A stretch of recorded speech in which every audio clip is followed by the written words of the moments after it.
Hey besties, number one, do not live above your means. Now, it's very easy and sweet to live above your means because why shouldn't you live above your means?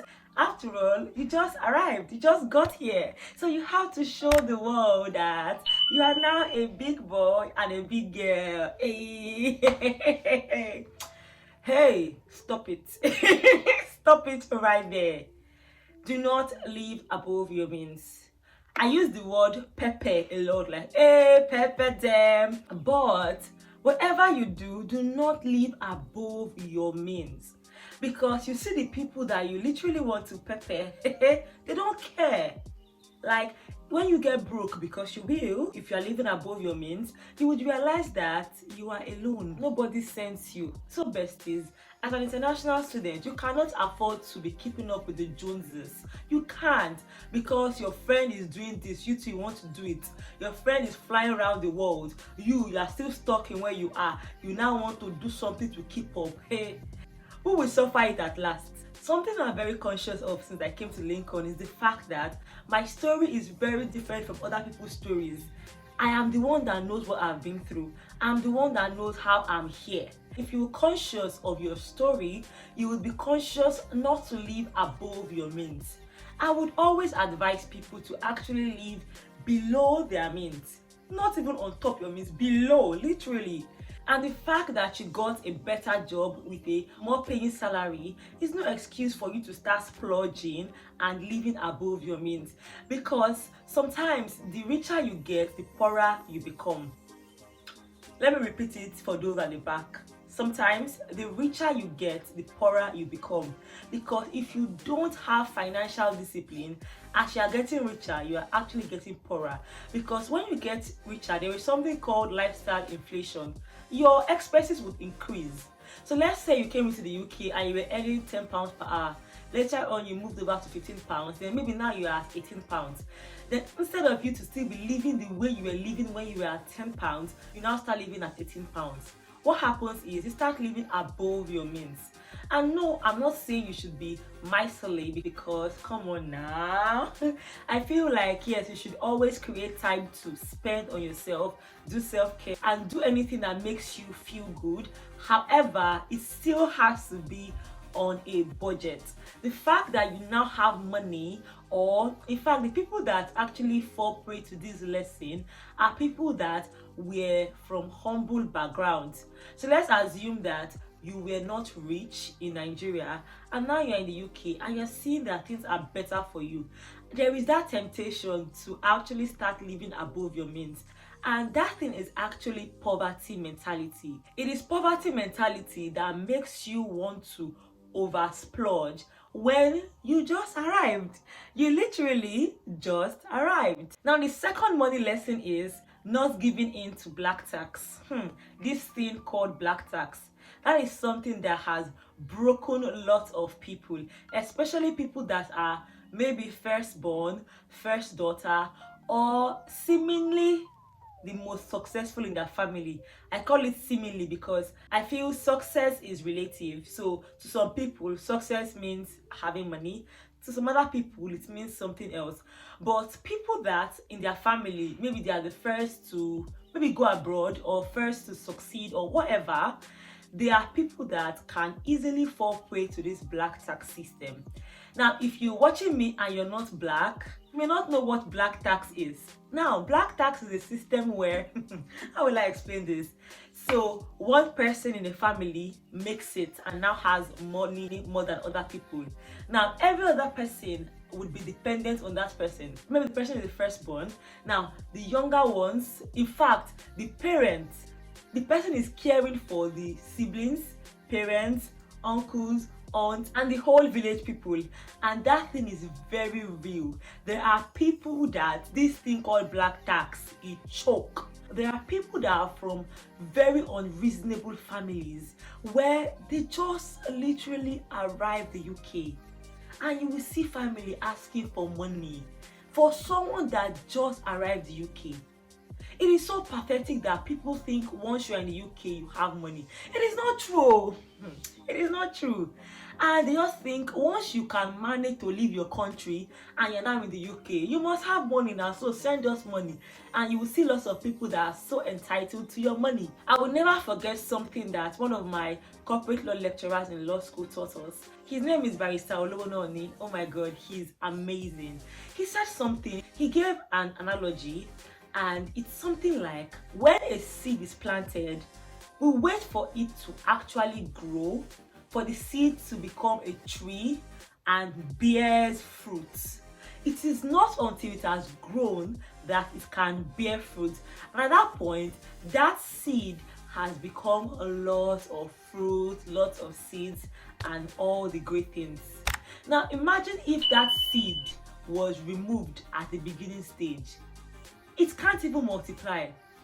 And he said it that, see, he was advising us when we were trying to become barristers, and he said when you become a barrister, there are people that will think you've arrived and they would want to be leeching on you. And this could include family, yes. So you just arrived, literally, and you're already asking.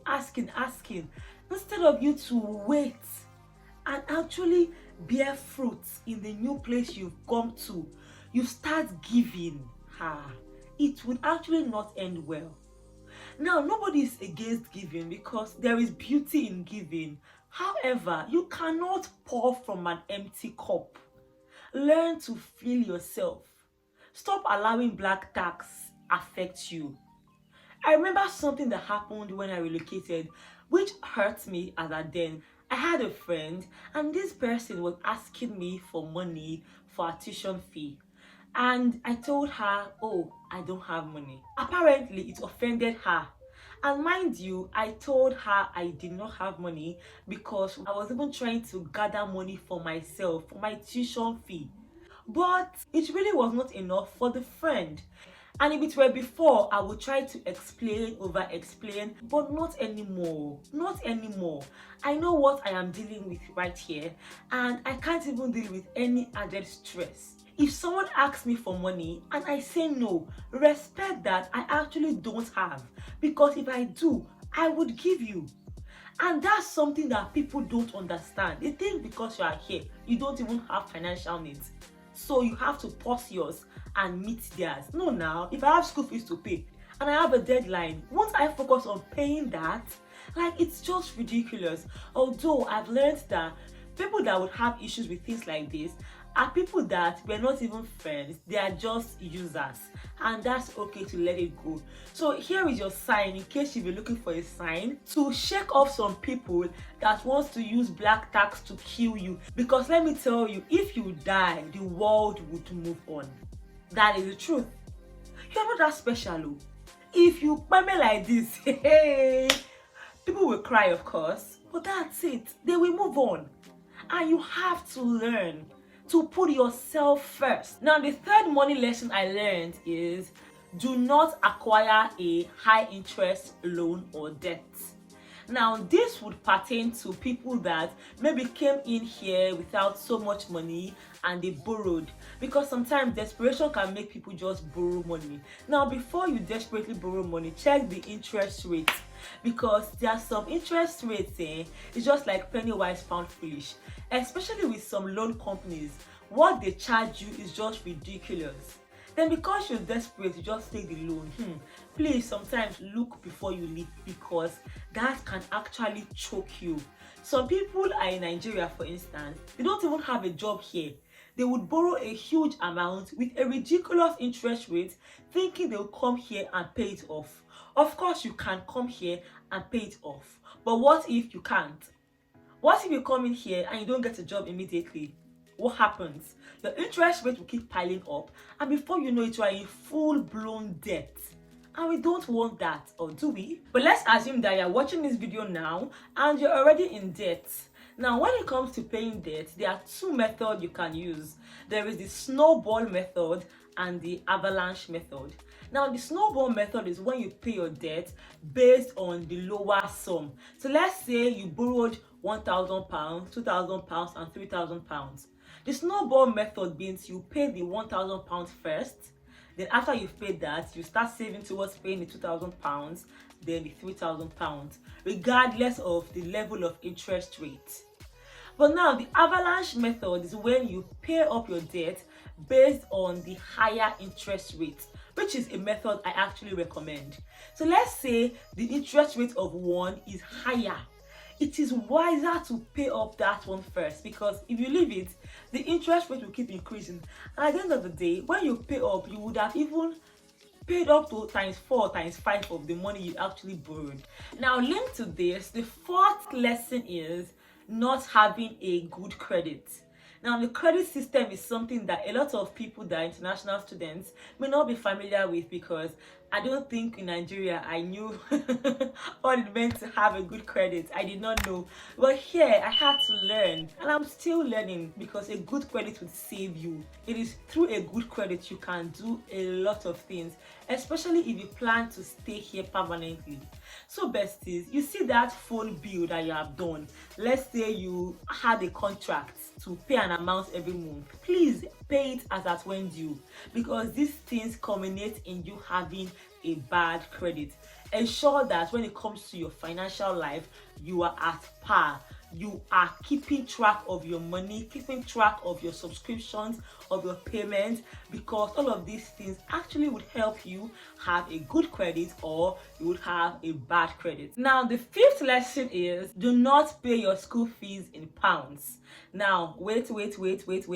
I'll still explain, because this part is very risky and dicey. If you are in Nigeria, because I'm only familiar with Nigerian system, you would know that if you have to pay a particular amount in pounds, it would be more cost effective to pay it in naira. So I will do some calculations with you and we'll see how this plays out. Let's assume that your tuition fee is £10,000. Other people will just pay £10,000 to school. But no, because you have the advantage of using Form A, you can go to Lemonade app, which is what I'm using right now. And right now, it is 910 naira to £1. And by the way, there are other apps, or you can even use black market rate and you would get more money. Now, as at today, the banks charge 575 naira to £1, but I usually approximate it to like 580. While you will sell your pounds at 910, you would get it for 575. Are you guys understanding what I'm showing you? So now, instead of paying £10,000, let's see £7,000. So you have £7,000, not 10,000, times 910. It gives you this in naira. You divide it by 580, which is how much your bank would actually charge that bank rate, and you will get £10,982. Let's even reduce the price and make it 6,500. So you have £6,500. This is what you still get. But if I were to be in your shoes, I would just do £6,700. And at the end of the day, I'll get enough 10,000 plus, and I'll still have extra as bank charges. Form A gives every Nigerian an edge into paying the tuition fee at an affordable rate. If you want me to make a whole video on Form A, let me know in the comment section, because I want to be sure that you are interested in the conversation. And if you do this principle, for instance, for this person, guess what? This person would have saved £3,300, because £10,000 minus £6,700 will give you £3,300. So now, since you know this, why are you still paying your money in pounds if you have naira? I don't know if for other African or even Asian countries this actually works, but I know about Nigeria, so that's why I'm talking about Nigeria. Why are you still paying in pounds? The only reason why I think you should pay your money in pounds is when you apply late. One thing about Form A is right now, the Form A in Nigeria is a mess. Literally a mess. The way it is now is not the way it used to be. So now when you initiate your Form A, you have to wait for like 100 days. That's like 3 to 4 months, which is a lot. Now, if you apply early, you can make use of Form A. But if you don't apply early, you can't make use of Form A because you would miss the deadline. So besties, if you have a deadline, don't pay with Form A.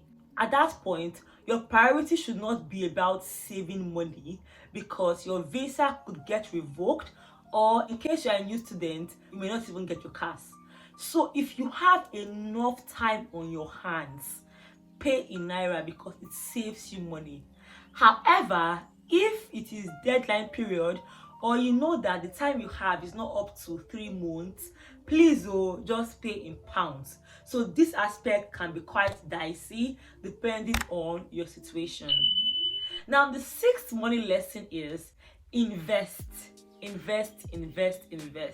Now this may shock you because you are wondering, I'm a student, what concerns me with investment? My brother, my sister, everything concerns you.